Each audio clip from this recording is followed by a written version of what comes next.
I want to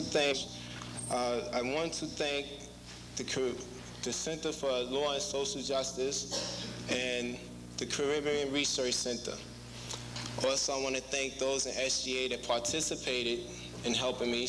Our Vice President, Shelley Samaru, Evening President, Lisa Maradine, our Treasurer, Marcus Blissett, our Recording Secretary, Curran Simon, and the rest of the SGA. Thank you very much. Appreciate it. Thank you so much, Zoser. I'd like to now welcome to the stage Professor George Irish, who is the Director of the Caribbean Research Center here at Medgar Evers College. Dr. Irish? Thank you. Greetings and welcome. I'm particularly happy to welcome you to Medgar Evers College, where we have a tradition of celebrating debates.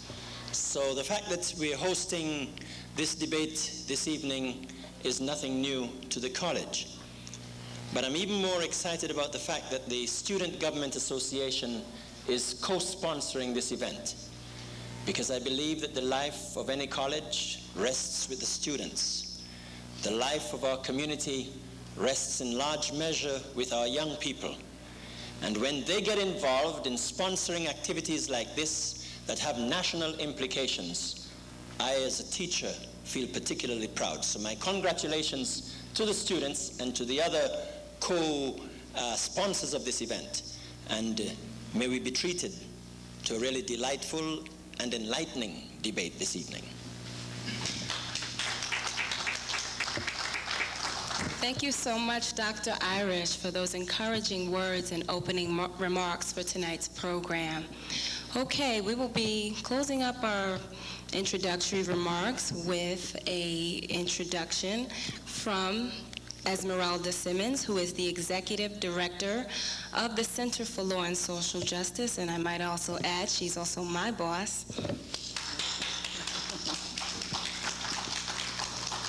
Good evening and welcome. It's with great pleasure that the Center for Law and Social Justice co-sponsors with what I'm saying one of the most exciting student government associations that Medgar Evers has ever had, this Candidates Night. We welcome the candidates and thank them for their recognition that it is their constituents' opinions that are the real opinions in this race, and that they would like to influence those opinions by publicly speaking on the issues that are of importance to those voters and residents. Thank you once again for coming out, and let's, if you don't know, you can ask questions by submitting them in the back. Let's have a good evening tonight. You'll see me running around as a stagehand. Thanks a lot, and let's move it on. Thank you so much, Esmeralda. She's such a resource for the community. She's someone who always puts the challenge not only to the community, but to those here at the Medgar Evers community. And it's very much appreciated that we have Esmeralda here. Okay, I'm going to lay the groundwork for this evening's program. I'll start out with discussing the format and provide some rules about the program. I'm a project director at the Center for Law and Social Justice. I don't know whether or not all of the members are familiar with the center, but it is a resource, and be aware that there are programs out there that are trying to work to address the issues that our communities face. Okay.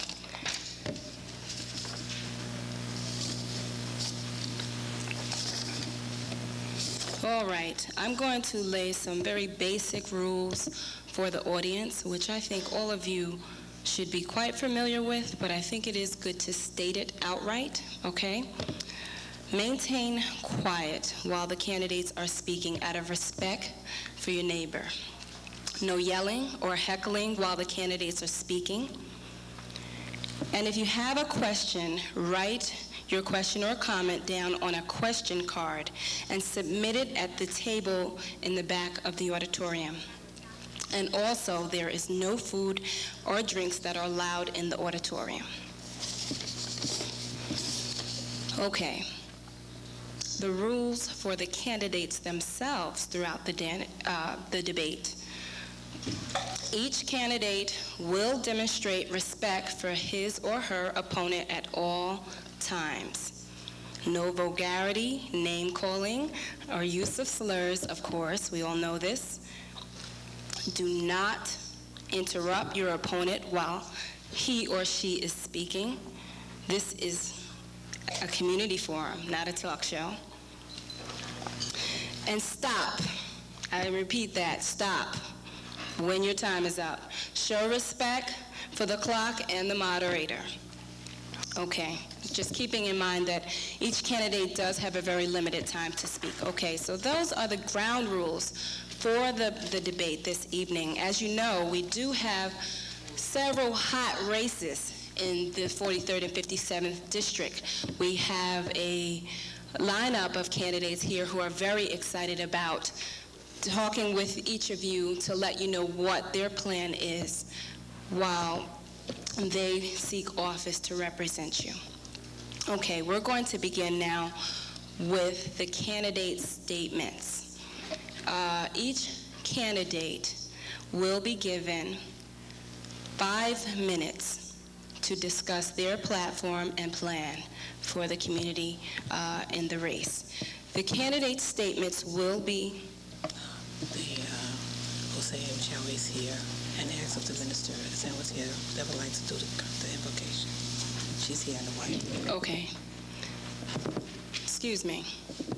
I forgot to bless the evening. So what we're going to do is we're going to welcome to the stage Reverend Wells.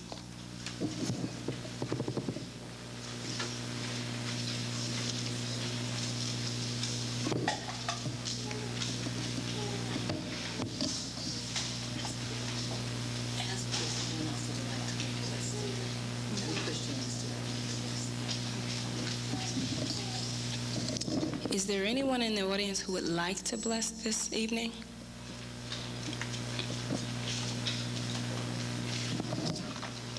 Thank you.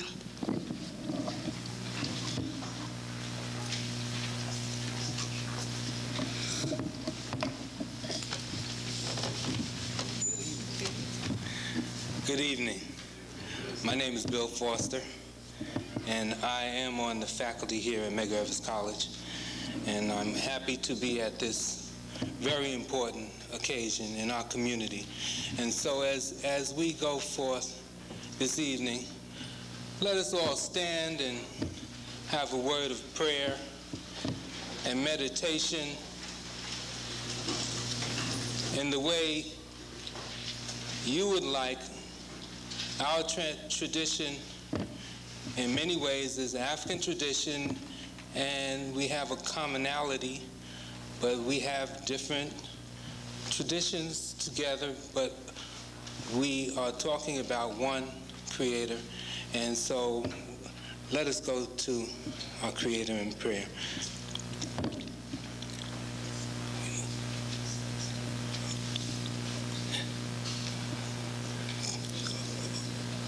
Oh, my most high God, Creator of the universe, we come together this evening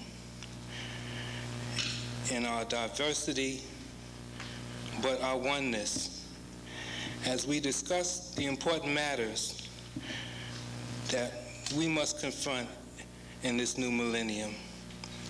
We pray for unity, and we pray for understanding, and we pray for the power that we must have in order to overcome the poverty, to overcome the miseducation, to overcome all of the ills that we face on a daily basis.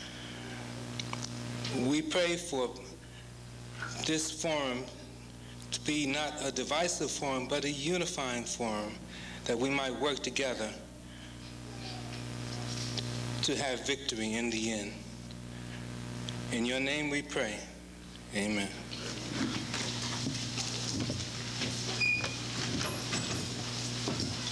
Thank you so much for those words of blessings and prayer for this evening's program.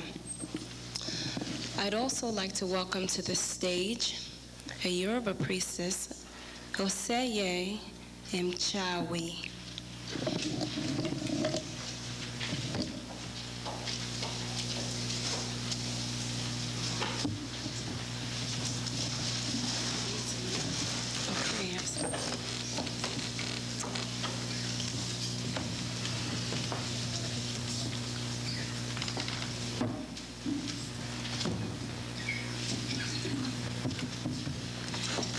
Good evening. I've been asked to pour libation for this evening's forum, and I will be using water. The prayer goes this way. Omi Tutu, which means cool water. Anu Tutu, may the coolness of the water take away all sickness. Tutu Ile, may this house, this space, this place be cool. May the tempers be cool. May everyone be in harmony and be loving and respectful of the events that will take place here. Majuba Olofi, I give praise to God, to the Creator. Majuba Olodumare, I give praise to the owner of the heavens. Majuba Iya Tobi, Ati Baba Tobi, I give praise to all our mothers and our fathers. Majuba Bobo Egun Temi, I give praise to all of my ancestors. Majuba Bobo Egun, Bobo Omo Iwori Kewaile, I give praise to all of the ancestors, to all of the people who are in this space. King Kamashe Baba Tobi, I give praise to my godfather. King Kamashe Bobo Babalosha Ati Iyalorisha, I give praise to all of the Yoruba priests. King Kamashe Bobo Iwori, I give praise to all of you who are present. And I pray that with this libation, that you will listen, that you will learn, and that, as the gentleman before me stated, that this will be a unifying event, that this event will be educational for everyone, and in the end, the decisions and the questions that are brought forth will only serve to uplift our community as a whole. To Ibaneshu, which means I conclude.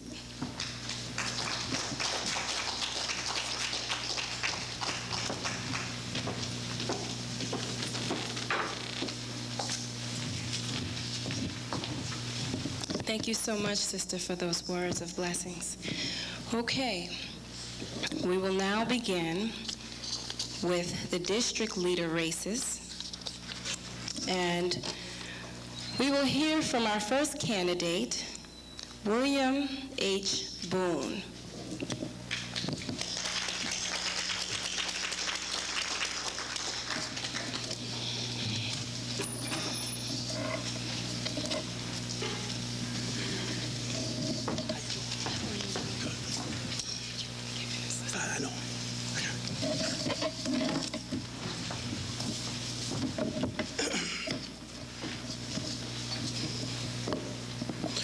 First, I'd like to thank the voters of the 43rd Assembly District for giving me the opportunity to serve and represent you for the last 2 years.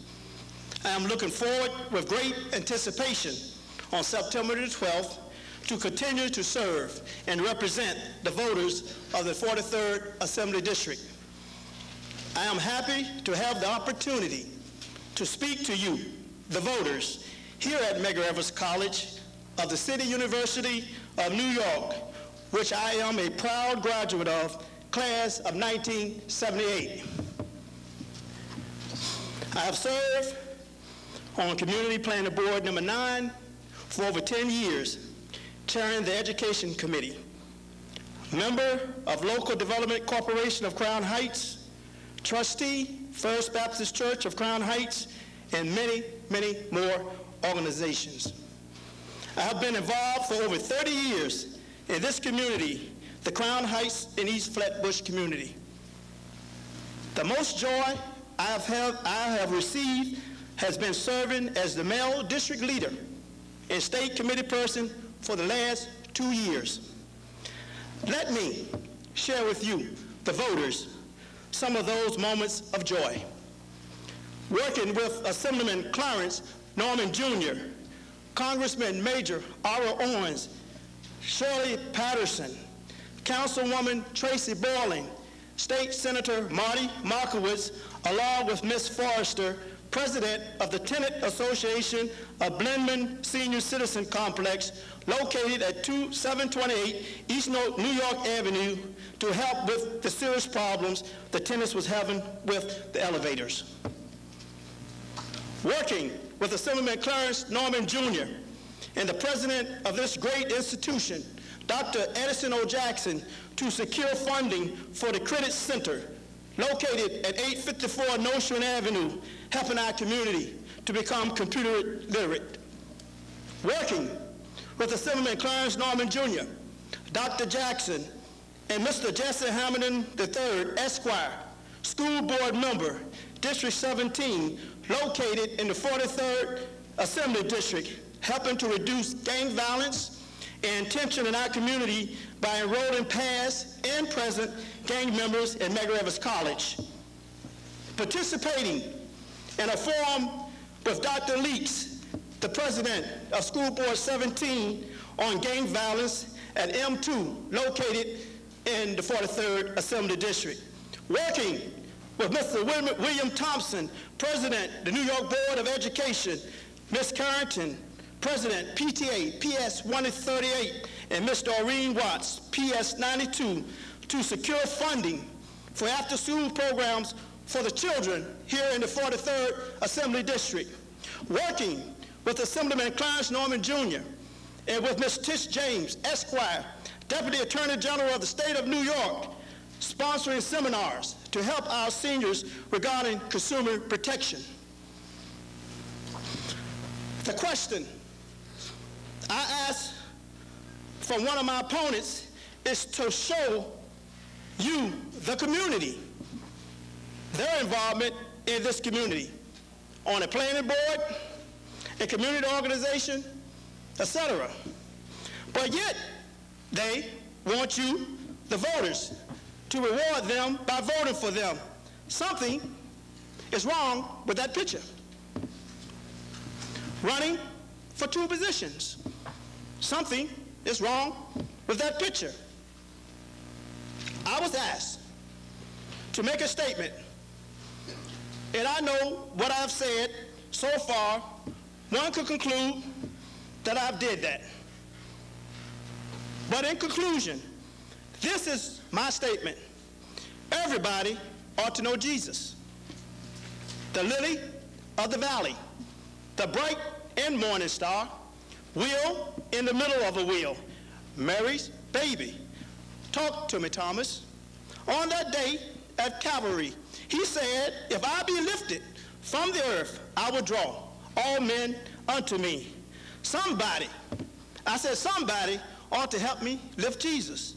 On September the 12th, I have complete confidence with a sense of compassion and humility that Jesus will draw the voters of the 43rd Assembly District until Assemblyman Clarence Norman Jr., Congressman Major Ara Owens, District Leader Shirley Patterson, and your District Leader William H. Boone III, because he's promised never. Clarence Norman Jr., Major Ara Owens, Shirley Patterson, I said never to leave us alone. Thank you.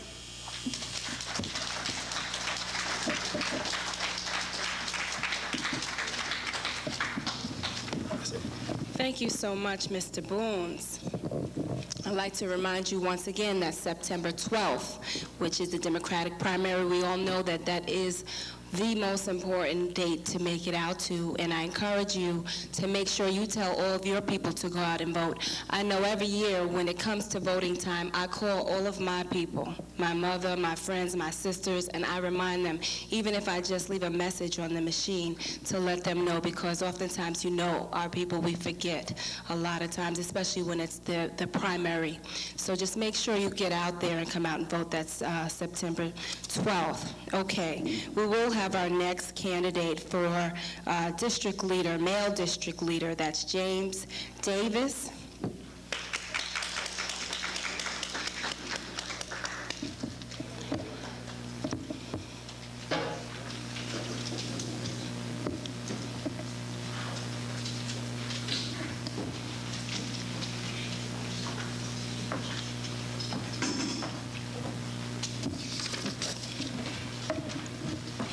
Mr. Davis.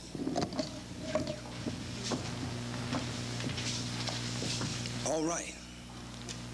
Is Dr. Leaks here? All right. Because if Dr. Leaks was here, I would have stepped to the side for a second and let Dr. Leaks speak first. Well, I am running for 2 positions. You've heard it mentioned. Assemblyman and male district leader.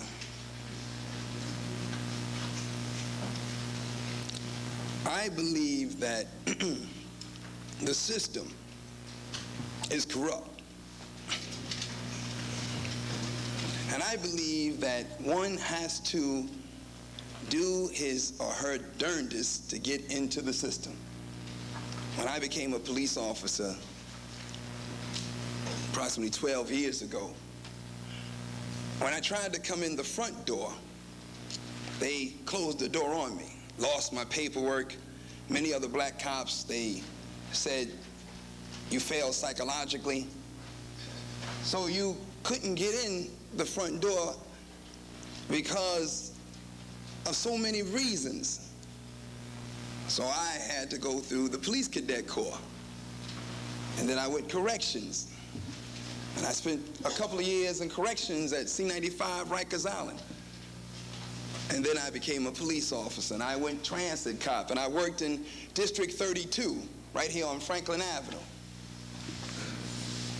And then after that, I transferred from transit police into NYPD, and I worked in the 7-3 precinct. And then after working in the 7-3 precinct in Brownsville and taking my share of guns off the street, making arrests, I moved on to become a police academy instructor. And then I worked as a warrant in the warrant squad, and I made my share of arrests. And then a funny thing happened. I started to say, I can only do but so much as a police officer. I've got to become some type of activist, because that's where the power is. The power is in activism. So I started a Stop the Violence march. I had done a couple of marches in Bedford-Stuyvesant first, and then I did a march in my own neighborhood. And I marched over to, I invited Evander Holyfield to my march. And Evander Holyfield came to my march. And we marched from Nostrand Avenue on Fulton Street. And we marched the First Baptist Church of Crown Heights with the Reverend Clarence Norman Sr. Oh, what a day that was. Marty Markowitz was there. Carl Andrews was there. The President Assemblyman, Clarence Norman Jr. was there. And oh, you should have seen the day. Oh, it was packed, jam-packed. In fact, everybody talked about how I was a great hero. Great. James Davis, a hero. I got it on tape. Talked about all the great things that I did. Then a funny thing happened. I went to the Million Man March with Reverend Clarence Norman Sr. What did I do that for?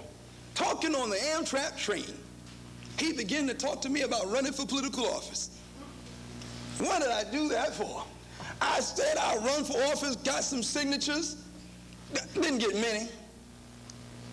And then Reverend Norman called me into his office. I got about 1,000 signatures. That's my brother Jeffrey.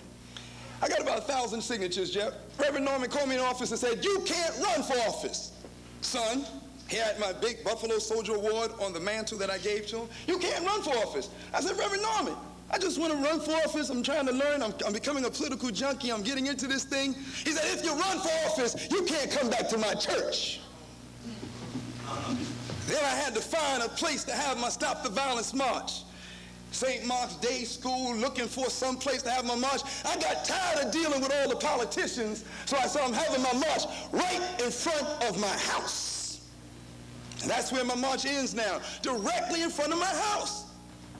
Because I started to realize that in order to make things happen, you've got to get in the system. And what did I do the Stop the Violence March for?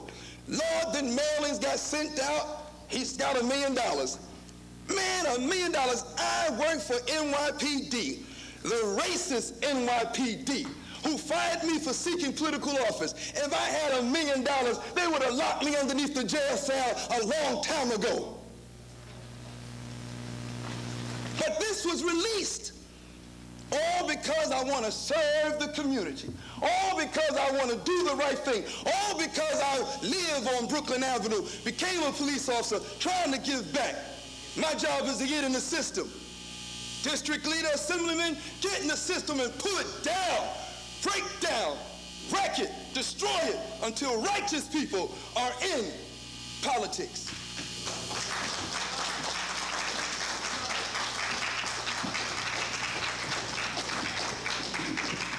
Thank you so much, Mr. Davis. Okay, we are going to now hear from the female district leader candidates. Once again, I will state what the rules are for this particular portion of the debate this evening.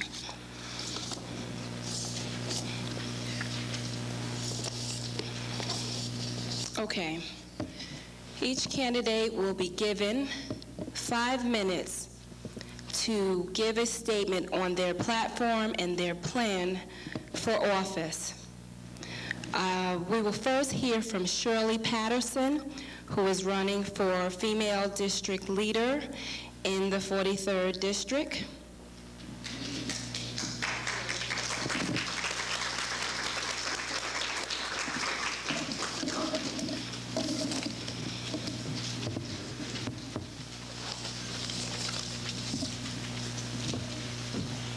Patterson. Good evening. When I was first asked to come to this forum this evening, I thought about what I would say. And I've had a number of things on my mind, whether I should talk about me, talk about what's important about this race, or just the community in general. And I think I'd like to touch on just a bit of each. I come from the school board. I've been on the school board for Community District 17 for 7 years. I've raised my children in this community, and I am now back in school myself. I attend Medgar Evers. I won't be staying for the whole forum tonight because I should be in my class right now. I enjoy working for the community, and my next move is the state committee woman. Now, as a state committee woman, I would like to see a better life for the community, to raise my standards of living. I cannot do that without raising everyone's standards of living. So therefore, I'm running for state committee woman. I am nervous. I also would like to touch on the fact why it's important to vote. We're only 5 days away from the primary, Democratic primary. As everyone knows, people should be deciding who they're voting for, but there's a lot of people sitting around talking about why should they vote. And that's what's key to me. They're complaining there's no one running that they would like to see run, that all politicians are the same, and that you only see them when it's election time. Sometimes they have to remember, where does the politician do his work? If you're a congressman, you must go to Washington. And if you're the assemblyman, you have to be in Albany. I myself will work along with the assemblyman, and I will be in the community. As a committee woman, the eyes, the ears for the community. While you're thinking about why should you vote or should you vote, think about those that got us the right to vote, those that lost their lives. While you sit in Medgar Evers College, think of Medgar Evers, who died as a field worker working for the NAACP, registering people to vote. I say to you, it's important that everyone comes out to vote. You make your decision on who you want to vote for. You do your homework. Nobody can do that for you. I'm not going to prolong about me, because no matter what I say to you tonight, either you heard differently or you think differently. You're still going to make up your own mind. So those of you that are going to vote, please come out and vote. I usually say each one bring one, but we need each one to bring 5. If you don't vote, think about why. I feel there's 2 sides to this. You're either part of the solution or you're part of the problem. I myself am going to vote. I'm part of the solution. Thank you.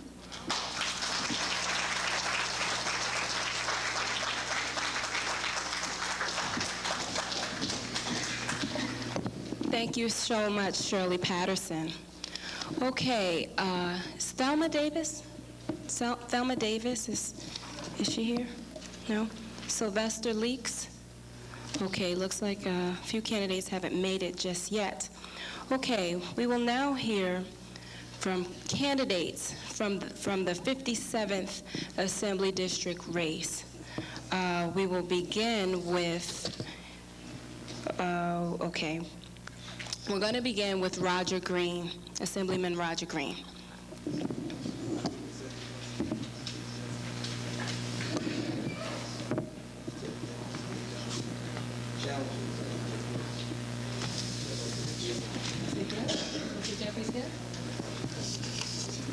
No, actually, the way that we're running it this evening is that we're doing the candidates in alphabetical order.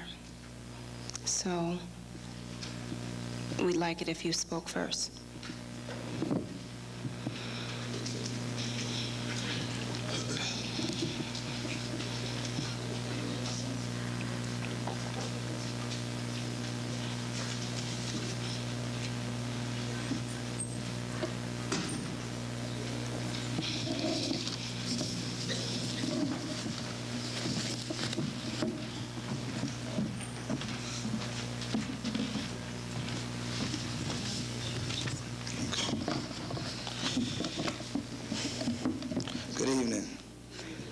My name is Khalid Diallo Green. I'm the son of Assemblyman Roger L. Green. To introduce myself, I'm a graduate of Morehouse College in Atlanta, Georgia, and I'm currently studying for my master's degree at Long Island University. I also serve as the assistant varsity basketball coach for all the people that want to leave the Knicks. You can come to Bishop Laughlin. And also the head director of the Brooklyn Bridge AAU basketball program, which is run out of Long Island University. I'm here to represent my father, who is seeking re-election in the New York State Assembly. The Assemblyman deeply regrets that a previous commitment has made it impossible for him to attend this event tonight. He acknowledges that tonight, women from all across the state of New York are hosting a major tribute in his honor. This event has been organized by women from as far away as the Appalachian Mountains and South Africa, and as near as the barrios of East Harlem and Crown Heights. These women who wish to thank Assemblyman Green for his work on behalf of children and families. With the primary and the general election close at hand, this opportunity gives those of us who know my father, Assemblyman Green, to work on behalf for the next generation, an opportunity to talk about his record and his vision. It is appropriate that we would hold such a discussion at Medgar Evers College. a center for learning that Assemblyman Green has supported over the years, a place where students have secured direct benefits from the Assemblyman's legislative visions. Students and voters will remember that following the death of Brother Michael Stewart, who was killed by members of the New York City Police Department, Assemblyman Green sponsored the legislation to create the Center for Law and Social Justice. And as envisioned, the center now serves as an institution dedicated to the eradication of police violence and social injustice. Students and voters will also remember that when constituents said that there was a need for a comprehensive youth development program, my father, Assemblyman Roger Green, authorized and sponsored the legislation to create the Jackie Robinson Center for Physical Culture. This program now operates 25 after-school centers in central Brooklyn and serves over 7,000 children. The Jackie Robinson Center is an affiliate of Medgar Evers College.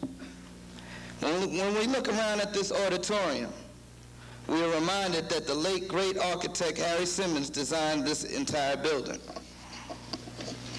This African-American architect and other African-American, Latino, as well as women contractors were given this opportunity in part because Assemblyman Green authored the legislation that mandated an affirmative action set aside for all construction on Medgar Evers campus. Medgar Evers College has a program entitled the Science and Technology Entry-Level Program and the Collegiate Science and Technology Entry-Level Program. 87% of all students who have completed this initiative have gone on to careers in science and technology. And guess who co-authored the legislation that created this program? I'm waiting for you to guess. Assemblyman Arthur Eve of Buffalo and my father, Assemblyman Roger Green. This program now services students throughout the state of New York. Earlier today, my father stood on the corner of Cal Street and Nostrand Avenue, greeting students as they approached their brand new $47 million state-of-the-art high school for Medgar Evers College. 800 high school students from our community will attend and enjoy a school that has several comprehensive computer labs, natural science labs, and technology centers.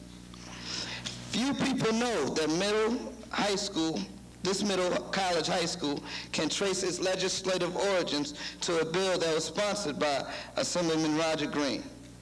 Those students who are securing their four-year degrees at this institution are reminded that Assemblyman Clarence Norman and Assemblyman Roger Green co-sponsored the legislation that enabled Medgar Evers College to make a transition from a two-year community college to the status of a four-year senior college that it enjoys today. Does that mean my time is up? Okay. Well, my father, like I said, I'm not only a family member, but I'm a soldier of the family, and I think he deserves your vote, and may God be with you.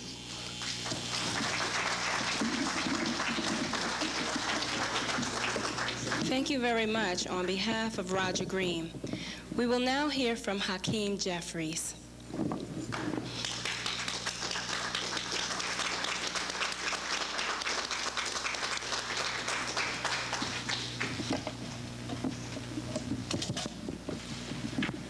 Good evening. Let me first thank the students here at Medgar Evers College as well as the Center for Law and Social Justice for having the foresight to sponsor this forum. Let me also thank the people here for taking the time out to come and hear the candidates today so that you may make a more informed decision about who to vote for when you go to the polls on September 12th. Let me also thank Brother Khalid for so ably standing in for his father today. And lastly, let me thank my wife, who's in the audience, for loaning me out to the community during the last 9 months, and for all the love and support that she's given to me. Now, as folks head to the polls on Tuesday, September 12th, everyone in our community has to ask themselves, I think, one pressing question. Is it time for political and economic change in our community? I think that it is. Why do I come to that conclusion? Well, all you have to do is walk the streets of the community and look around. The community is flooded with drugs up and down Franklin Avenue, Nostrand Avenue, Fulton Street, Washington Avenue, Classen Avenue. We don't have any real economic development in our community. As I talk to people all throughout this community, they want jobs but are unable to find one. We know that our children are not properly educated and that there's an affordable housing crisis. Why do I think it's time for political and economic change in our community? Just look around. Now, I decided to run for office because I care about this community. I grew up just a few blocks away on Sterling Place between New York and Nostrand. I was raised in this community and in the Cornerstone Baptist Church. And throughout graduate school and law school, I've continued to be actively involved in this community as a member of the 77th Precinct Community Council, teaching street law to our young people in this neighborhood to make sure they understand their rights and confrontations with the police and in the criminal justice system. I've represented our young people down at Brooklyn Family Court who had no other place to turn. I've made sure that everyone in Central Brooklyn gets counted in the 2000 census so that we can bring political and economic dollars to this community. And now I've decided that it's best to turn my energy and my ideas into the political process. Now, there are many problems with the community, but I want to just focus on my vision in terms of three. I think we should no longer tolerate a situation where the destiny of our children is predetermined by a dysfunctional public school system. We know that if you fail a properly educated child, when that child becomes an adult, his or her prospects for success are substantially diminished. Yet we continue to have this dysfunctional public school system. We know that if you lived in other parts of New York State, you wouldn't have to face a public school system where you have questions about whether your child is going to be properly educated. And I say that where you live shouldn't determine how your child is educated, and we deserve a proper education right here in Central Brooklyn. And so when you send me to Albany, I'm going to fight to make sure we have adequate resources. I'm going to fight to make sure we reduce class sizes by recruiting a number of teachers. I'm going to fight to make sure we have adequate books. I'm going to fight to make sure that we have library resources. And I'm going to fight to make sure that we have computer and internet training so that no child in our community is left behind by the 21st century technological economy. When I go to Albany, I'm also going to fight to improve the relationship between the police and the community. Right now, we know that it's a relationship that's characterized by tension, turmoil, and tumultuousness. And I think that a large part of the problem is this NYPD philosophy that has been prevalent under the Giuliani administration, which says that in order for us to decrease crime, you have to have this overly aggressive, if not unconstitutional, police tactics. The type of tactics that resulted in the death of Amadou Diallo and Patrick Dorisman. We know that that's a sick philosophy. That's a wrong-headed philosophy. And when you look at other cities like San Diego and Boston, you see that these cities have reduced crime the same, if not greater, than in New York City without the blood of innocent people being spilled on the streets. And the reason is these cities have embrace the philosophy of community policing, where cooperation becomes the eyes and ears. The community becomes the eyes and ears of the police department. And I'm going to fight to make sure we have community policing in the streets of New York. Thank you very much.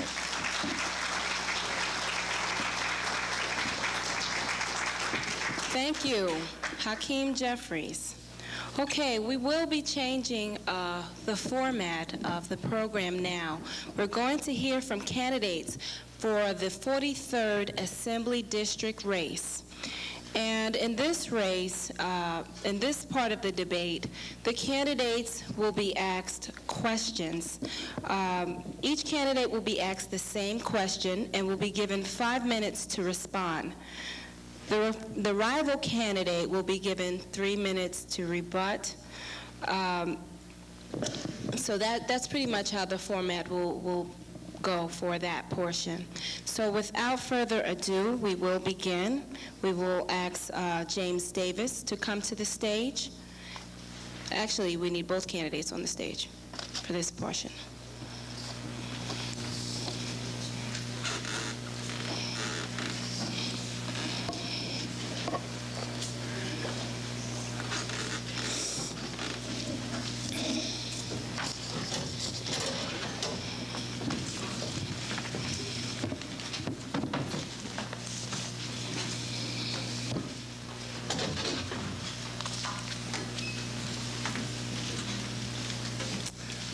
Okay. James Davis will be given the first opportunity to answer the question.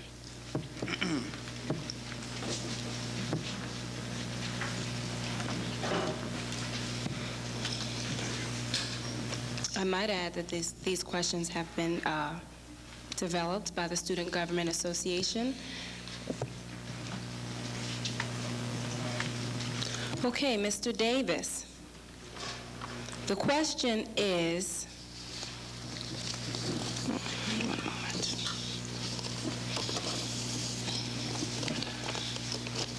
one moment.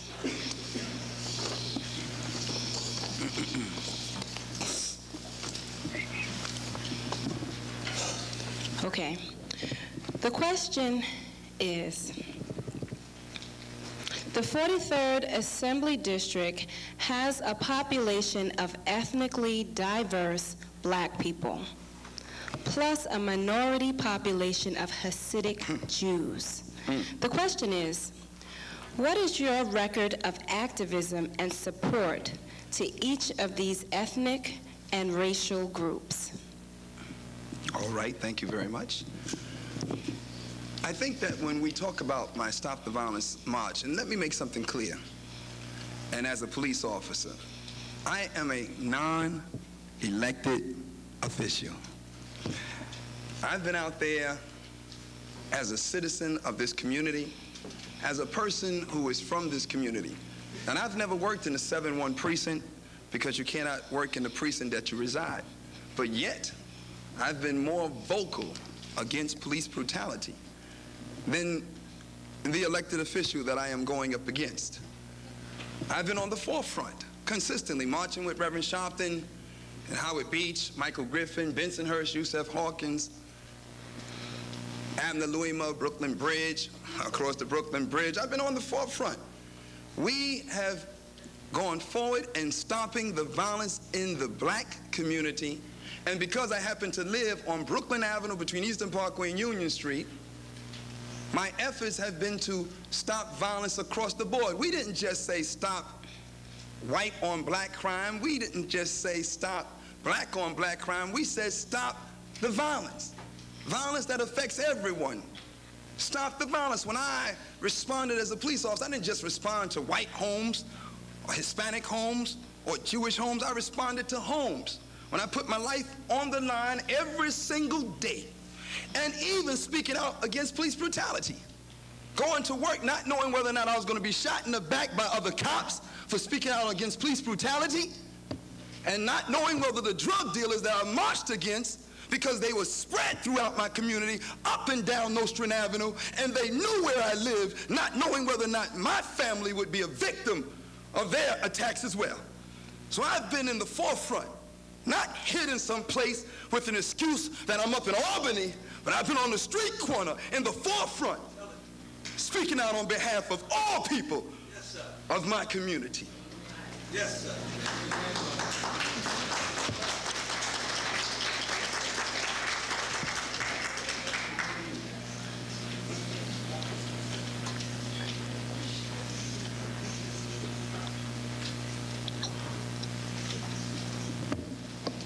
Okay, thank you very much, Mr. Davis. Okay, same question. to Mr. Norman. The 43rd Assembly District has a population of ethnically diverse Black people, plus a minority population of Hasidic Jews. The question is, what is your record of activism and support to each of these ethnic and racial groups? Thank you very much, Sydney. First of all, I believe in the proposition, to paraphrase the Bible, that we must be doers of the word more so than just speakers of the word. And I've always sought to be a doer. And certainly when we look at my record over the past 18 years, it's been one of productivity, not just oratory, not just rhetoric, but a record that we could point to very tangible things.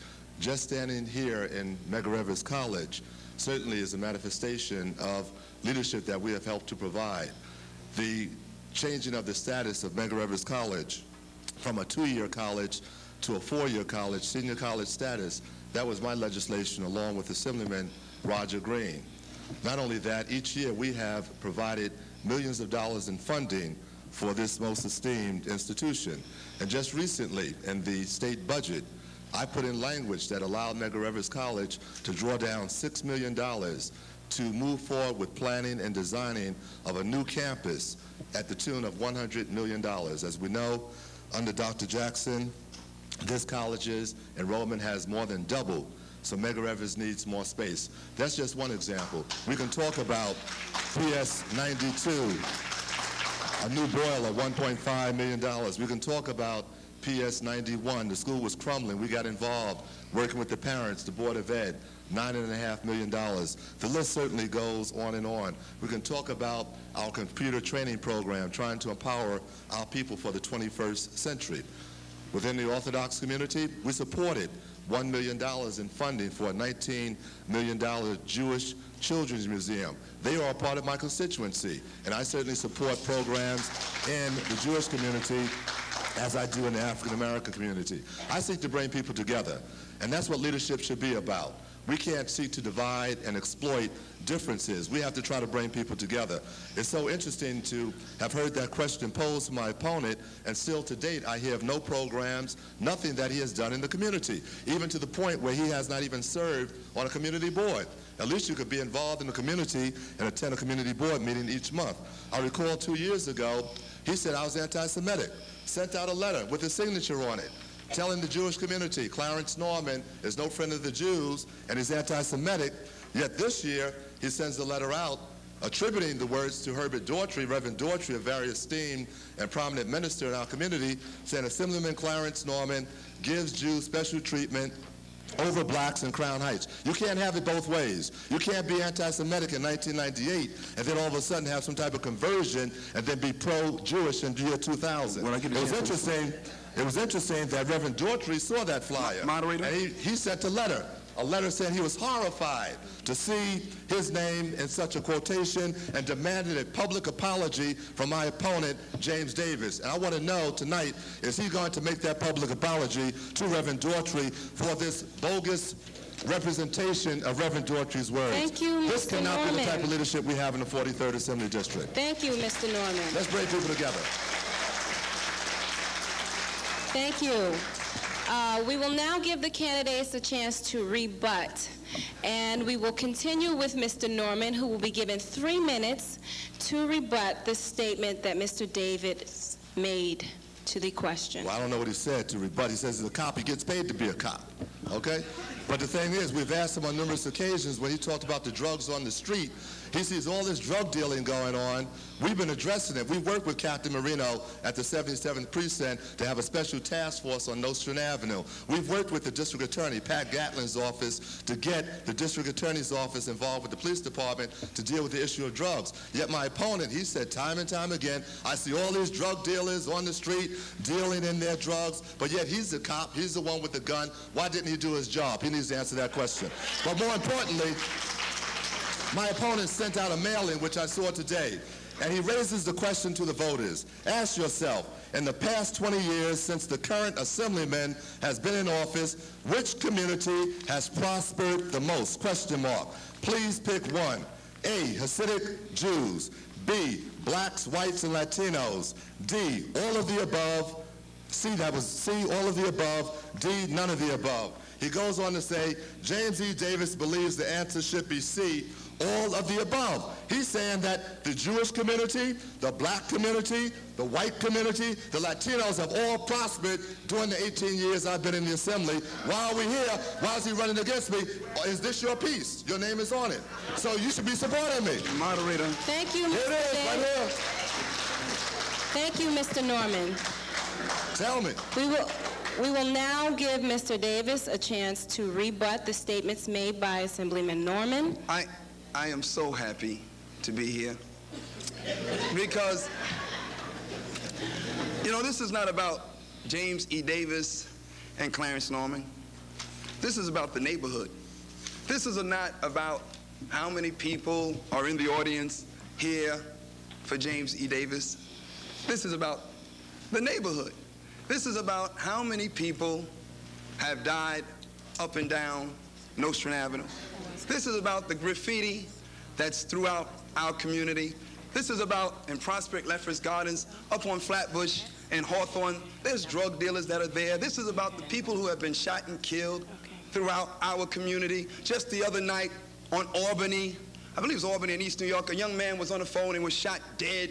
I happened to be walking the streets and I was there. I've been on vacation last couple of days, last couple of weeks, last couple of months. In fact, I was on vacation because after seeking political office, I was fired for 18 months. Thank you very much, Clarence. You gave me the opportunity to get back pay and get the free time that I needed to come out here.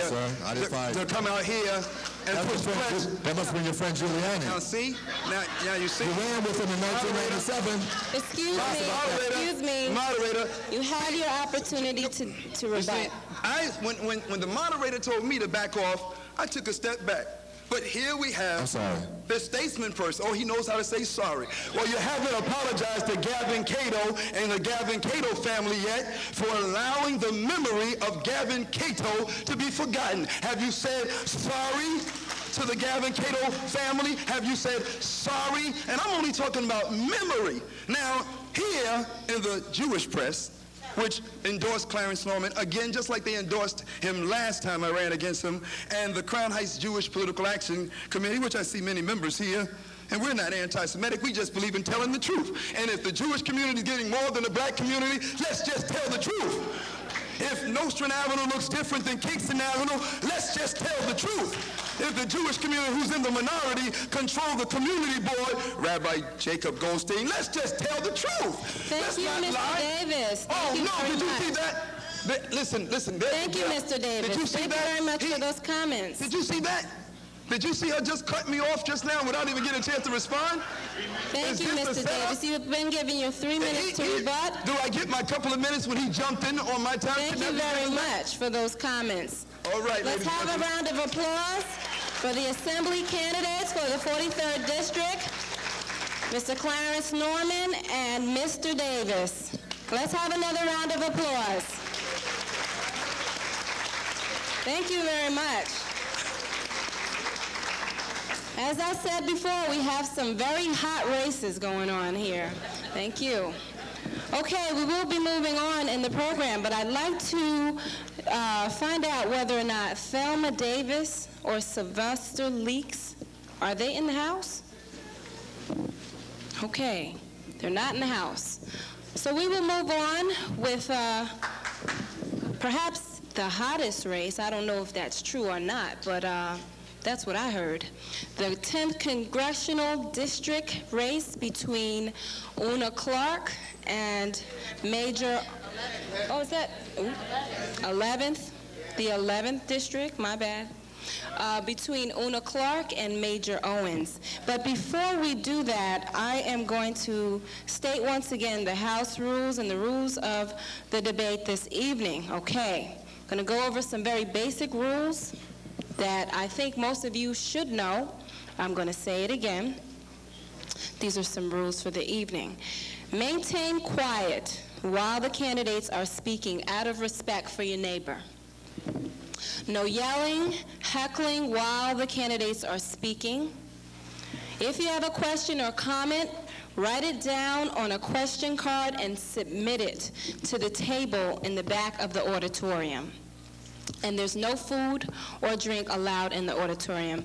About the question in the comments, there will be a period in which the constituents will have an opportunity to ask questions, and those questions will be taken through those cards, so that if you have questions, you will not be allowed to simply come up to the podium. You will have to fill out a question card, okay, and get that to the back. So keep that in mind while you're putting your questions together for the candidates. Okay, so those are the rules for the audience, and I'm going to state once again the rules for the candidates themselves. Each candidate will demonstrate respect for his or her opponent at all times. No vulgarity, name-calling, or use of slurs. Of course, we do know this.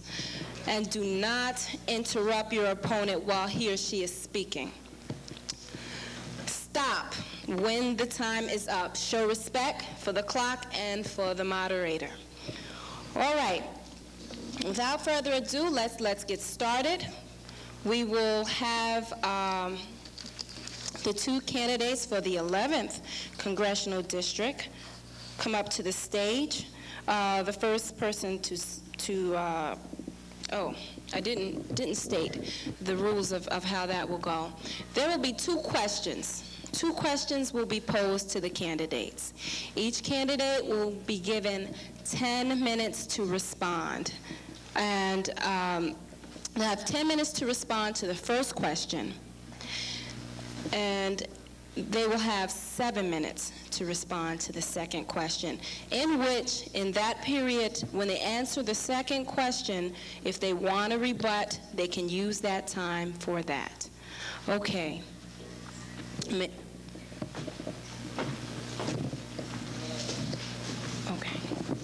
Okay. We have Major Owens. We'll begin with Major Owens.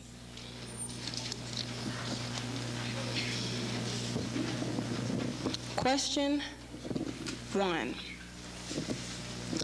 During your many years in public office, the crisis of the non-education of our youth and the public school system has raged. The question is, what is your record on aiding this community to control and improve the education of our youth and the content of the school's curricula? Thank you for the question, and thank you for inviting me tonight. I understood it was to be a forum where we just made a statement, but if it's a debate, I welcome the opportunity to clarify the records of both of us in terms of any issue, including education. And education has been my number one concern. I have many concerns, but education has been the number one concern that I've had. The issue in this race that's most overriding is the issue of leadership. And I have provided leadership in many different ways, and I want to continue to provide leadership in the Congress. When you re-elect me and I go back to Congress, we will increase our power. Increase our power because I do have seniority, I have the connections, I have the know-how, I have the experience necessary to bring back more to our community. And we have a great window of opportunity right now. We can bring back more because for the first time in the last 50 years, the United States government has a surplus. They have more money in the till than they need to pay the current obligations. In fact, they have a tremendous amount more. It's $200 billion, the surplus. $200 billion this year, and the estimate is that over the next 10 years, the surplus will be about $200 billion each year. We're talking about $2 trillion over a 10-year period. That's aside from Social Security, which has its own surplus. I have already asked, and I did this because the Congressional Black Caucus asked me to serve as the author of the Congressional Black Caucus Alternative Budget. I've already asked that 10%, just 10% of the surplus, whatever it is, and if it's still $200 billion, 10% is $20 billion, be added to the federal education budget so that we can begin to address in greater ways the various problems we have in education throughout the nation, and New York City, of course, would get a great share of that. I'm the only member of the New York City delegation. I'm not happy about that. I'm the only member that serves on the Education Committee. I'm on the Education Committee because when I went to Congress, I asked to serve on the Education and Labor Committee, as it was called at that time. And I asked to serve because I had a long record of working with education in this city. By profession, I am a librarian, the only librarian ever elected to Congress. I have a master's degree in library science. During all the years that I've been in Brooklyn in various capacities, education has been #1 on my agenda. When I was the chairman of the Brooklyn Congress of Racial Equality, in the days when the when the Congress of Racial Equality was headed by James Farmer and really stood for a great deal more different from what it stands for now, I was the head, and education was one of our primary agendas. We led the school boycotts with Milton Galamberson. We led the transformation of the Board of Education, which changed the a system of elected Board of Education members. We led those protests. We led the protests which led to a greater integrated system. We led and we watched with amazement as things got better, and then suddenly they began to go downhill. Through the years of Ed Koch and the years of Juliana, we have suffered a great setback, and our school system has faltered greatly. We've also suffered setbacks at the national level. What I can say is that Major Owens, the record will show, has always been in there fighting to improve education against great odds. When I was elected to Congress, Ronald Reagan was in the seat, and Ronald Reagan said that education was threatened in America, but he didn't want to appropriate a single penny more of federal funds. Then came George Bush, who had the same attitude. Finally, Bill Clinton came, and we have been able to get some things done, and after Clinton was in 2 years, the Republicans took control of the House of Representatives. So it's been an uphill fight, uphill battle. But despite that uphill battle, through an an amendment of the Title I law, I've been able to bring to Brooklyn $33 million more each year. First it was $30 million, now it's up to $33 million more each year in Title I funds. Now, about half those funds flow into my district.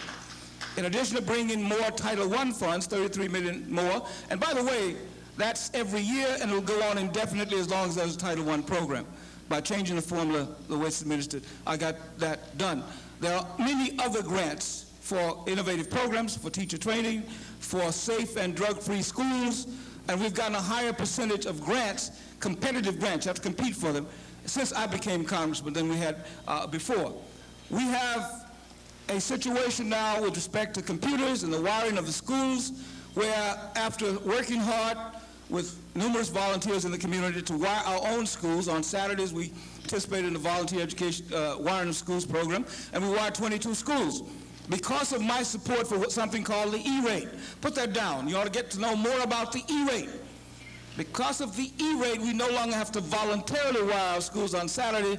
There is a government fund that wires the schools at very low cost.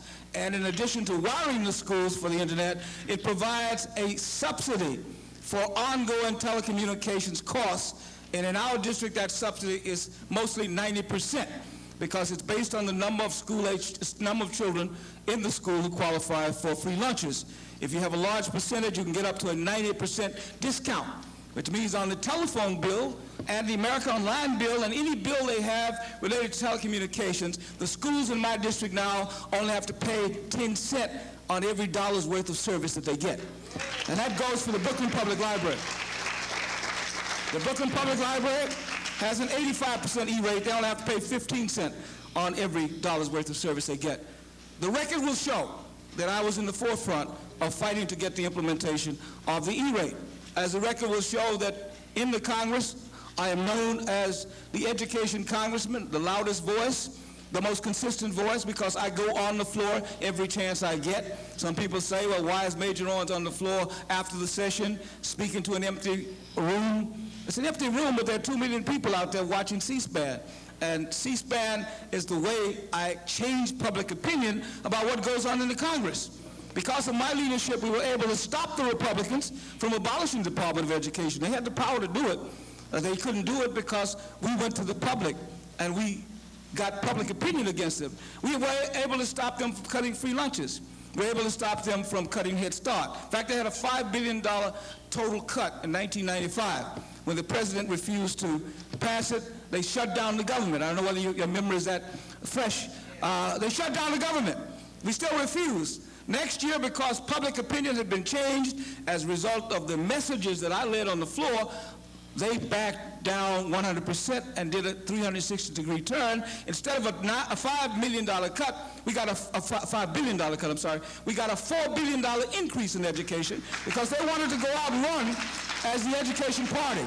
And they used my slogans and my proposals to do that. Right now, my primary concern is school construction. New York City is the worst of all the cities in the country in terms of the need for school construction. In a survey that was done by the National Education Association, it was determined that New York State needs about $44 billion for their infrastructure just to keep pace with the present enrollment. Just to keep pace with the present enrollment. $44 billion. The state with the next highest need is California, and it has a higher population, but it only needs $22 billion, half as much as we do. We have the oldest schools, coal-burning schools still that have furnaces that burn coal and spew pollutants into the air, aggravating the asthma situation that we face. So we have many problems with our infrastructure. Of the $44 billion that New York State needs, most of it is needed in New York City. So I have consistently worked for education, even against tremendous odds. Unfortunately, we lost control of City Hall. And the mayor, who is there now, and a good friend of my opponent, works very closely with her, that mayor has driven out three chancellors. And the issue that they were driven out on, Cortinas and Rudy Crew, was primarily the issue of the capital budget, when they disagreed on what should be used for school construction. So when I spend time in Washington, you see me on the floor, and I often bring a hard hat to drive home the point, it is because that is the highest priority in education here in the city. Everything else is important. Certified teachers, technology in the classroom, more computers, hook up with the internet, everything is important. But if you don't take care of the crumbling infrastructure, there is nothing to build on, and you send a message to our children that you really don't care. Every religion you know spends a great deal of time on an effort and energy, and they invest heavily in their edifice. Whether it's a synagogue or a church or a temple, they want the edifice where the worshiping takes place to look good, because it sends a message that you're serious about what goes on inside. And if you don't have schools that at least are properly kept up physically, they don't have a decent library, they don't have laboratories, they have problems like crumbling roofs and windows that need to be patched up, or coal-burning furnaces. That sends a negative message to our children. It endangers their health. It is better to stay at home and not go to school with a coal-burning furnace. So let me just conclude by saying the record in education is a record of fighting. We have been unlucky. We have lost power at City Hall. Major Owens. We had problems that are tremendous, but the fight has gone on, and I have led the fight to get improved education in this district. Thank you so much for those words on education in Brooklyn and nationally. Okay, Una Clark is not here as of yet, so we will move on with the debate. We will give you the second question, okay? I'm sorry. Maybe what we can do is have the questions, take questions for the candidates now. Do you want to wait for your call? I can't wait because I have two more debates. Okay, fine. Then go ahead. I have two more stops. Okay. All right. Sorry. Okay, we're going to move on with the second question for the congressional candidate.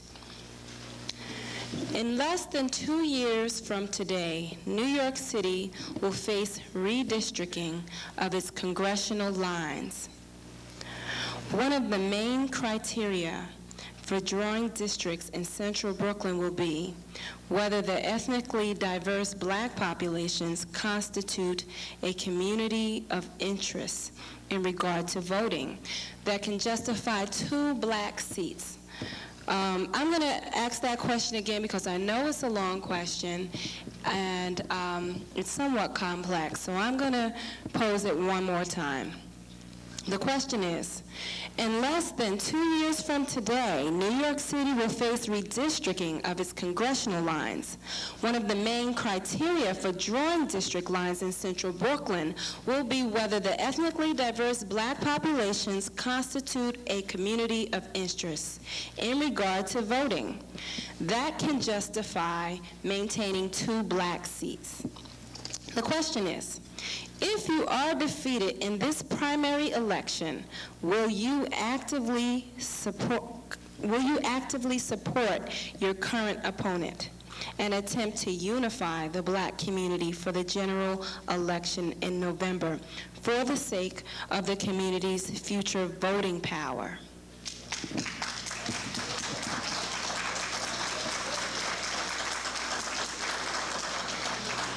Certainly, I will actively support an effort to have districts drawn which benefit the entire community.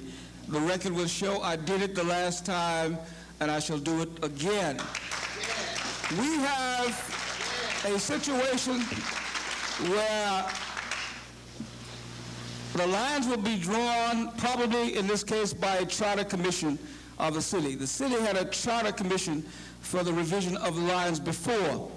And since the Coalition for Community Empowerment, the organization which I headed at the time, was the only organization in Brooklyn that had its own alternatives to the Charter Revision Commission, they invited us in to have a look at the lines they had drawn and actually let us redraw the lines. I can say with authority that the lines for the City Council for Brooklyn are drawn the plan that was drawn up by the Coalition for Community Empowerment, which I headed at the time.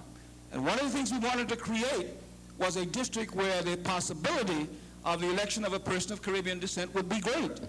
And then after we had done that, we did it collectively as a body, Al Van, Clarence Norman, everybody belonged to that coalition. It was collective.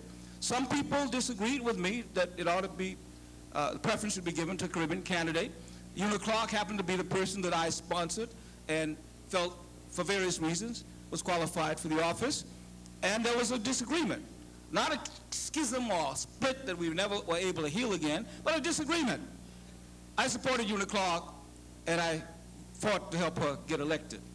And she was elected by a very narrow margin as a result. I gave her the first $1,000 for her campaign. I got up off my sick bed after having heart surgery to come back to campaign for her. I was a wholehearted supporter of hers. In addition to that, I supported Nick Perry when he ran for the Assembly. I supported John Sampson when he ran for the Senate. I supported Lord Henry and worked very hard along with Clarence Norman to get rid of many, many candidates who would have guaranteed defeat for a Caribbean candidate because there were too many. We worked hard to arrive at an agreement whereby only Lord Henry was running. So we have worked hard to share power. I spoke before about leadership as the overriding issue in this particular race. The leadership that I have provided in this community is a leadership where sharing power has been very important. When I was elected as member of Congress 18 years ago, there were no people of Caribbean descent in any public office. Shirley Chisholm before was from Barbados. Most people don't know that. She didn't make an issue out of it, and nobody else made an issue out of it, but she was from Barbados. But at that time, there were no people of Caribbean descent. I have supported everyone who's been elected of Caribbean descent because I believe in power sharing. And if we draw the lines in the future, we should take that into consideration. Let me tell you, it's going to be harder to draw lines in the future because of setbacks we have suffered from a Supreme Court made up of a large number of people appointed by Ronald Reagan and George Bush. The Voting Rights Act is not as strong as it was 10 years ago, which is every reason why we should go forward as a community and try to unite. Let's get above the pettiness of this race. Let's try to unite and be the kind of model district. We are still, after some revisions of the lines, we're still the blackest district in the United States of America. And within that people of African descent, we have a lot of diversity of people coming from various places. States on the mainland here, and also coming from the islands.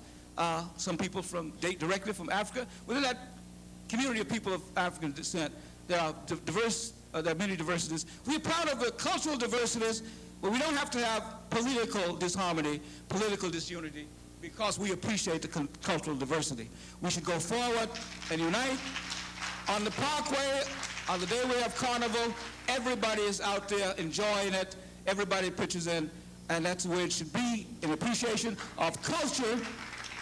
Let us also understand that in the appreciation of the power you need. In order to build power, you need to have harmony at every level, city, state, and federal.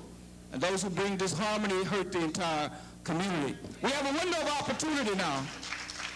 We have a great window of opportunity, $200 billion surplus. Those who speak first and loudest and with harmony and unity and power from their communities will get some of that $200 billion surplus back into their community. I want to increase our power. When I'm reelected with my seniority, connections, know-how, influence, I will be able to bring more of that $200 billion back to our communities. Let's increase our power by re-electing Major Owens to the Congress of the United States. Thank you very much. Thank you very much.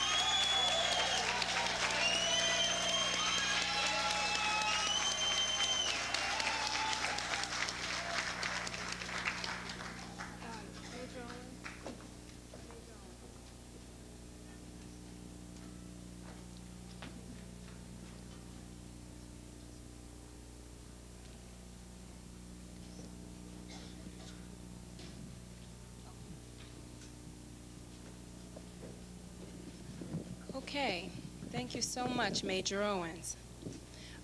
We do have Una Clark, who is the candidate that is also running for the 11th Congressional District here this evening.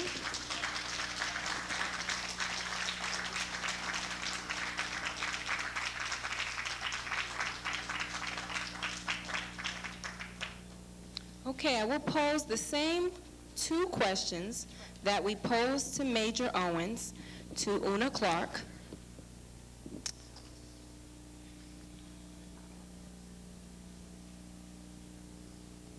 Okay. Question number one. During your many years in public office, the crisis of the non-education of our youth in the public school system has raged. The question is, what is your record on aiding this community to control and improve the education of our youth and the content of the school's curricula? First of all, let me thank you for inviting me to this debate this afternoon. I thought that I was asked to arrive at 7:45, and so I apologize if I was not here to listen to my opponent. But it's an honor and a privilege to come before you. I am a member of the City Council and have been so for 9 years. The question is about education and the improvement of the quality of education through my stewardship. I'm an educator by profession to begin with, and so I took to the City Hall my experience, my expertise to make sure that I fight for education dollars. Every school in my council district is now fully computerized and wired through my efforts.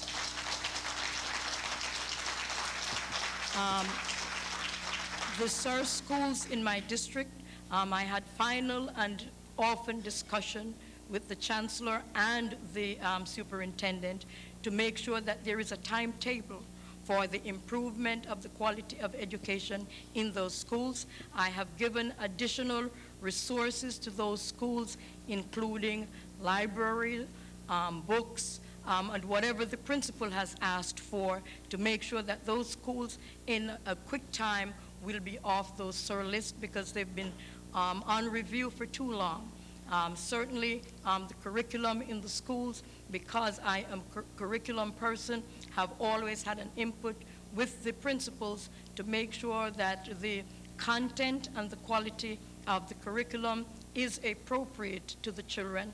I have had long discussions with both the superintendent as well as the chancellor about the numbers of children in the school that have come from different school systems and for whom we need to respond in a more appropriate manner. Just this fall, I had a meeting with the chancellor, and I raised my objection to his bringing teachers from Austria to teach children, especially from the Caribbean, and we came up with a plan to recruit teachers who are already here trained, number one, but if it comes to the final analysis, to make sure that there are teachers trained that are appropriate to the education of the children. So I take education very seriously. I believe that in the 21st century, we must do better by our children. Many of our youngsters are leaving high school because they can't cope with high school. They are the new youth gangs in our community. Therefore, we need to bring federal dollars that will address alternative educational models that will have these young people engaged in productive educational activities for their personal development and growth, and to attract them to the kind of education that is most appropriate to them. And therefore, there can be many models that one may develop to engage our young people. In the 21st century, we have to know that the leadership will pass on, and unless we have an educated cadre of persons, we will never meet the mark that we must.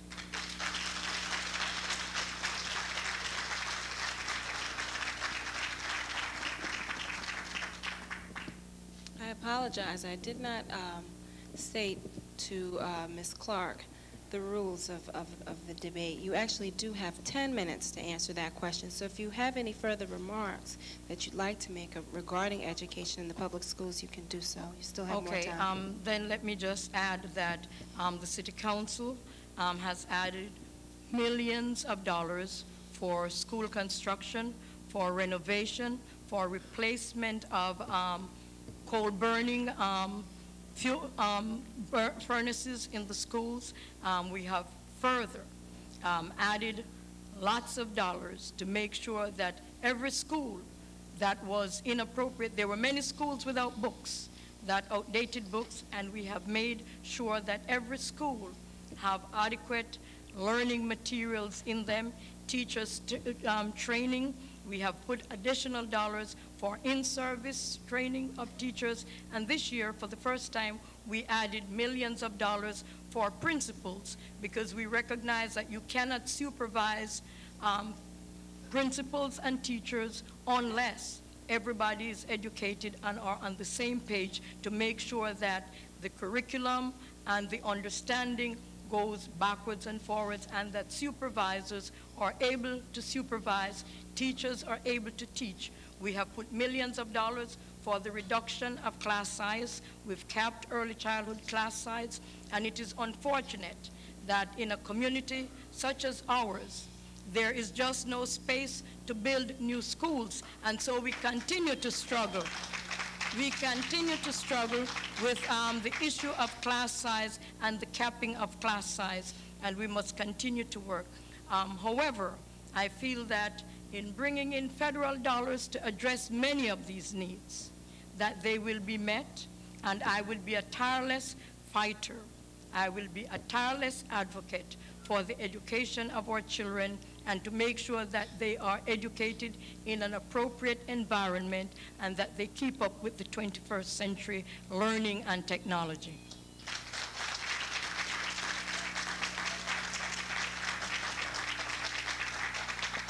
Thank you very much, Ms. Clark.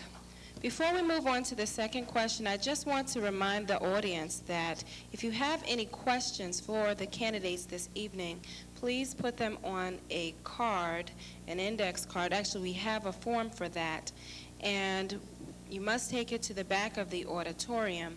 And following Mrs. Clark's statement to the second question, we will be having questions from the constituents. Okay, the second question. In less than 2 years from today, New York City will face redistricting of its congressional lines. One of the main criteria for drawing districts in central Brooklyn will be whether the ethnically diverse black populations constitute a community of interest in regard to voting that can justify maintaining 2 black seats. If you are defeated in this primary election, will you actively support your current opponent and attempt to unify the Black community for the general election in November for the sake of this community's future voting power? If you'd like, I can repeat that question. I heard you clearly. Since I will have no essential role in the drawing of the new districts, I feel that we all made an effort during this recent census to make sure that every person in the community was counted. We hope that we maintain the strength of the Black community and that those congressional lines will remain and will be maintained in Central Brooklyn. I have no problem in supporting and maintaining unity in the community. I have caused no disunity in the community. The same constituent base that we have now, we have then. No one has complained in my 9 years in the City Council that I have created any disunity. There is no reason for any disunity because it is but one community, and the bottom line is the question of leadership and who has a vision for the 21st century in making sure that all of the resources that can come from Washington comes to the community for the building and the nurturing of the community. I pledge myself that if I'm elected, that when I'm elected, that I will make all of the efforts. And further to say that it will not take me 18 years, I will not have to wait for seniority in order to bring those resources to the community.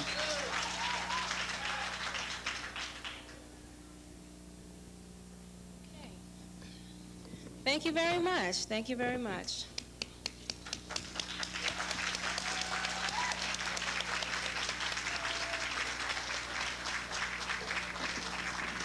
Okay, we will move on to the final and I think the most important part of this evening. We will hear from the constituents themselves, the questions that they would like to put to the candidates. So I'd like to ask each candidate to come to the stage and line up back here where the table is with the water and drinks and such.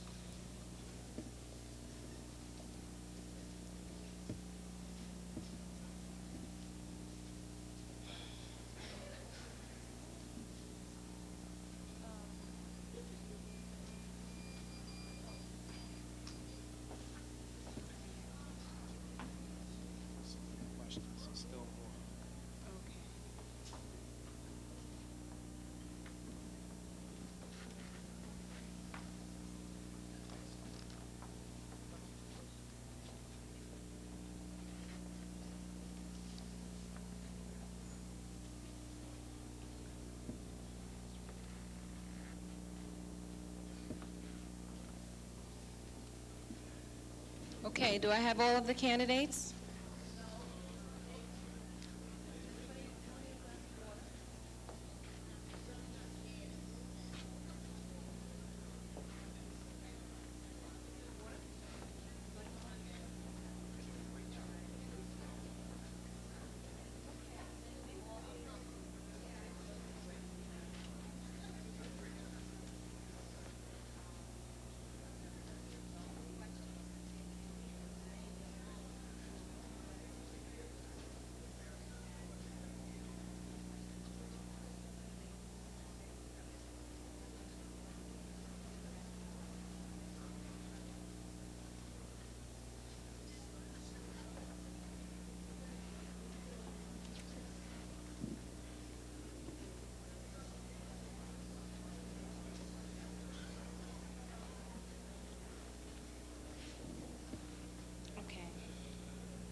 Okay.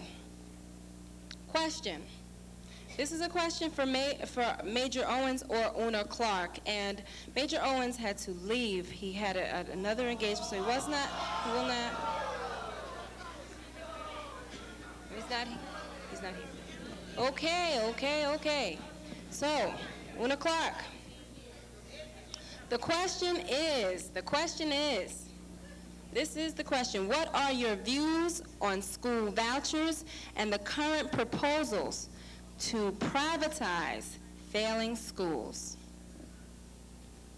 I am opposed to vouchers. I am very much for tuition tax credits because it gives everyone an equal opportunity who make that choice. Second part of the question? Okay, the question is about, I am against privatization of public schools. Public education was made to be a part of the public interest. And so I am not for privatization of schools at all. There are enough private schools that there is, and people have a choice in going to private schools, so that public schools must remain like public hospitals for the public and for their choice. Okay, thank you very much, Una Clark. Okay, moving right along. We have a question for James Davis.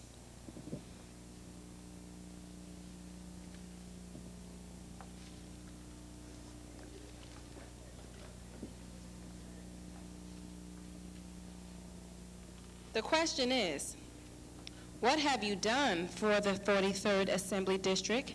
And if elected, what specific improvements will you make in the 43rd District that Mr. Norman has not made in the past 10 years?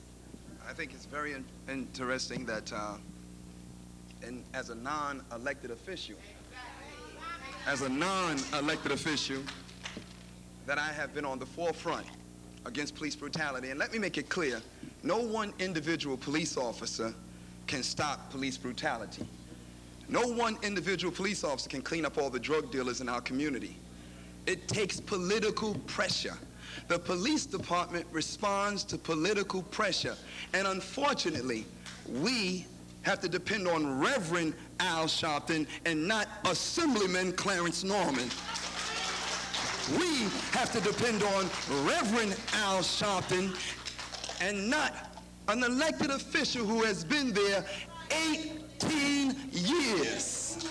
So I, by speaking out against police brutality, probably am one of the most respected police officers, because they know there'll be no 7-0 precinct violation of Abner Louima while James E. Davis is around. And when we march, we not only march against black-on-black crime, but we march against police brutality. Now, if you don't respect that we're putting our lives on the forefront to save your children's lives. Now, let me make something clear. What will we do? We need a youth center. Thank you. We got Crips, Thank you very we got much. Bloods, we don't have a youth center. Clarence Norman helped build a Jewish Children Museum, which is a good thing, but there's no youth Mr. center. Davis, thank you. Okay, moving right along. We're going to move along. Una Clark.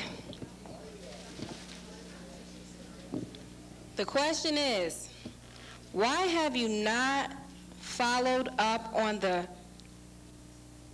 DEP's, I guess that's the Department of Environmental Protection's, failed promise to repair the curbs and sidewalks on Midwood between Nostrand and Rogers, your block? Let me just say that this is a congressional debate, and in as much as I have stayed as courtesy, because my opponent has left, and therefore his views will not be heard here tonight, that all city matters that is in the budget to be done is done based on a bid. And all of those are within the bid, and I have no final say when a contract is let to do those curb cuts. They are done by the department. My job is to make available the dollars. The bid goes by the department. The money doesn't come into my hand. It goes through. All I do is vote on the budget, that it is allocated, and it is allocated. Okay, thank you. Thank you very much. I have another question for you, Una Clark, or rather the constituents have another question. Why are you challenging Congressman Owens now when he is in the position to become even more influential in Congress? Firstly, he's been in Congress for 18 years. If you can show me in the congressional district some marks, impression or marks of what he's produced for the community, I would not be running. It is because constituents have complained. It is because constituents have complained about his work that I am in this position. Secondly, seniority does not guarantee you a chairpersonship. I am at City Hall and I know how this is done. It is done based on the respect that your colleagues have for you. It is done on the work that you've done and whether the speaker is impressed with the work that you have done. I will remind you that our congressperson in 18 years have never been asked by his own colleagues to chair the Congressional Black Caucus, never mind to chair a committee. Thank you. Okay. The next question is for Hakeem Jeffries.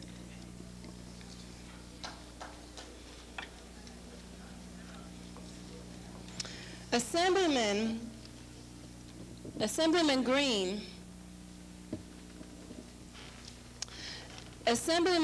has said that he should be re-elected because he has seniority. What do you say? Well, Assemblyman Green has been in office for 20 years. He's had 20 years to deal with the drug dealing in the community, 20 years to deal with the failure of our children to be properly educated, 20 years to deal with the absence of economic development on Fulton Street, Franklin Avenue, Flatbush Avenue, 20 years to deal with the affordable housing crisis in our community. After 20 years, I think it's time to move in a new direction, have some new energy and some new ideas to help improve the conditions in our community. Now, one last point on seniority. My opponent often talks about seniority and the fact that he's been there 20 years, but in 1997, we know that he attempted to run for a public advocate. And as recently as June of this year, he expressed to the New York Times his interest in running for the 10th congressional seat as soon as Ed Towns vacates it. So my question to him, and I'm sure someone will communicate it to him at some point, is if you plan on getting out of town before sundown in Albany, how in the world is his seniority going to benefit our community? Thank you very much, Mr. Jeffries. Thank you very much.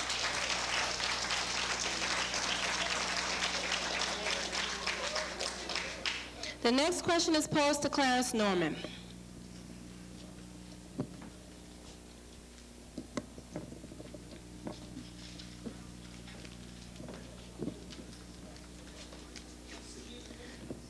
Much has been made and much has been asked of tonight's candidate's legislative record on vision for the community's future. To shift the onus slightly, please elaborate on what you believe we, the voters, must do to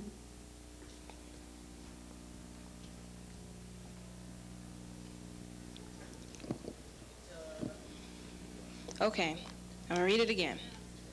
Much has been made and much has been asked of tonight's candidate's legislative record on vision for the community's future.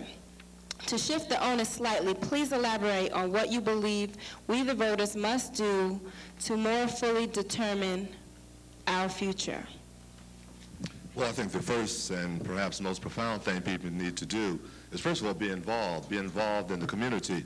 I think many people have kind of a syndrome of somebody ought to do something about a given condition, and I think the first thing they should do when they say that, they should hold up a mirror and look at themselves, because the first way that we start to change things in our community is by being involved. And certainly we as elected officials seek to address issues of concern within the community, but as has been stated, no one police officer can end the problem of drug proliferation. No one elected official can do that as well. We have to all work together. And I think one of the things that is so critically important is that people be involved and that we take responsibility, perhaps cast down our buckets where we are and see what we can do to try to change conditions and things that prevail within our community. And certainly I want to go back to Albany to continue to fight for our community. I've had the distinction as a result of a failed attempted coup d'etat against Sheldon Silver to be elevated to the position of acting majority leader in the New York State Assembly. And as such, I'm now in the position of being the #2 person in the New York State Assembly, controlling the flow of legislation on the floor, and as well how the pie, quote unquote, will be cut up. I want to go back to Albany to be considered for the permanent position of majority leader in order that I can be there with the knife to help cut up the pie to make sure that institutions such as Medgar Evers College, that the people of the 43rd Assembly District get more economic dollars, more monies for education, more monies for the various programs that abound within our community. There's a clock, 2 minutes. You're going to do other questions, okay? Let's wait for the time. And any further questions to Una Clark, because she has another debate with Major or someplace else. Okay. Okay. We have the next question is posed to Una Clark.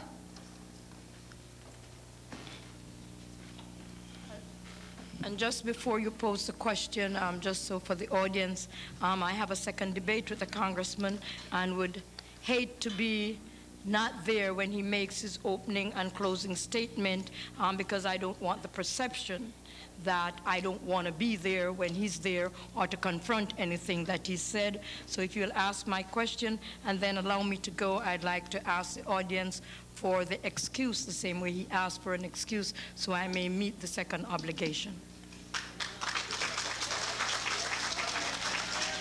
Okay. Okay, I have 2 questions, and they're both aimed at education for you, Una Clark. So we'll just pretty much combine it. You state that you're especially interested in education for Caribbean children. Are you saying that you are not interested in education for American children? Now, wait. Excuse me. Let me qualify this.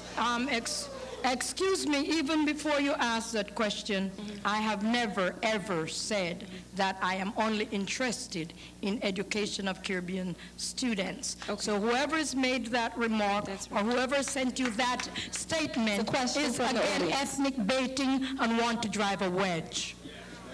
Okay. And I just want to state,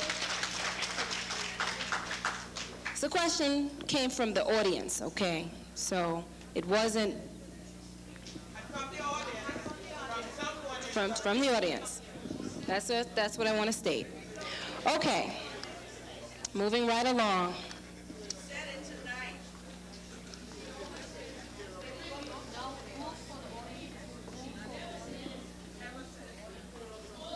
Please, audience, remember, there are no side conversation, no heckling, none of that, okay? We're coming to the conclusion, and we'd like to have a good program. We've had one thus far. Thank you. The question is to Clarence Norman. May I be excused then? Oh.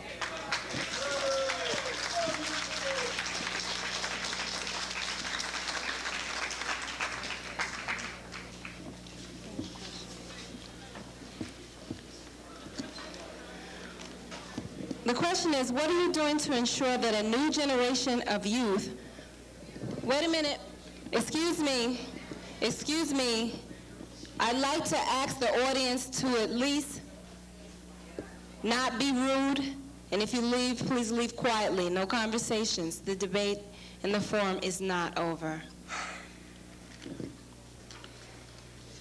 The question is, what are you doing to ensure that a new generation of youth are poised to assume political leadership in the Black diasporan community? Well, first of all, I think if anybody wants to present his or herself as a leader for the future, education must be first and foremost. And certainly, as we look out over this audience, we know that we've worked with many of the educators throughout our communities, the parents, to try to empower our children academically. We as well have, as I stated earlier, established a basic computer training program where many of our community folk, including Bloods and Crips, have been able to take basic computer training courses as an introduction and route toward getting GEDs, and as well coming here at Medgar Evers College. So we're seeking to try to help develop our young people, because if you're going to be a leader, you must come with qualifications. You cannot just engage in oratory and rhetoric. You have to have a record. And that's one of the reasons that myself, having run for the Assembly some 18 years ago, I didn't just pop out of the blue. I was involved in the community planning board, precinct council, been involved in different causes within the community. Then I presented myself to the voters of the 43rd Assembly District and asked for their support. I did not seek to obfuscate the issues when questions were raised to me by just talking about my job, the job that I get paid for. I talked about the issues, things that I have done in the community.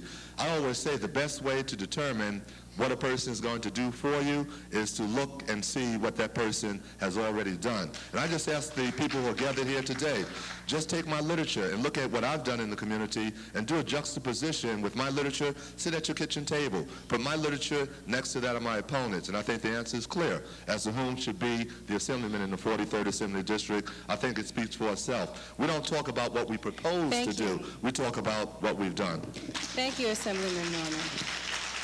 Okay, we have concluded that portion of the constituent questions, and I'd like to thank the audience for asking such compelling questions, the questions that are so critical to this debate this evening and to the race.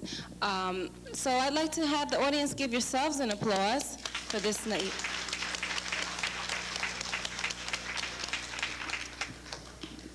Please remember that on September 12th, I think all of you know, but I'll say it again, September 12th is a Democratic primary, and make sure all of you come. Like I said earlier, make sure you call everyone, tell everyone, make sure they're there, okay? As we know, many times the primary race is overlooked, and it is a very, very, very important race. And of course, the general election on November 7th. We are going to have closing remarks now for the program.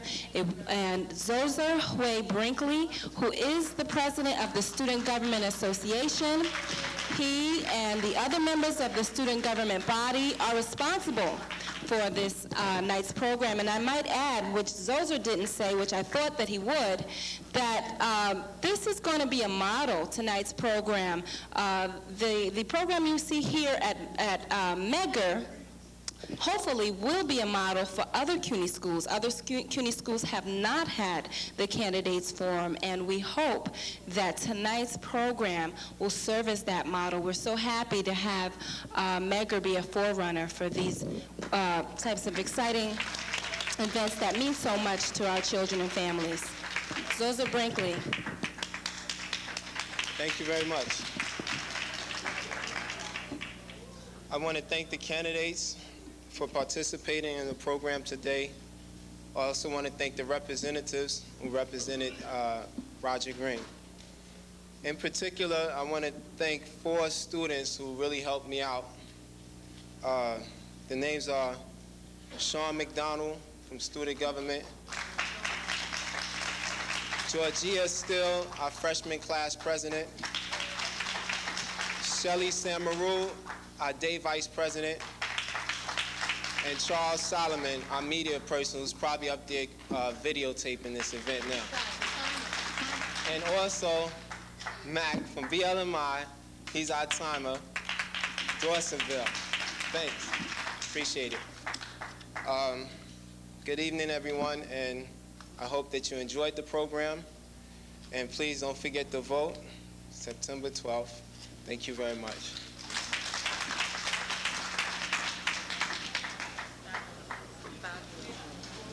See how things even out?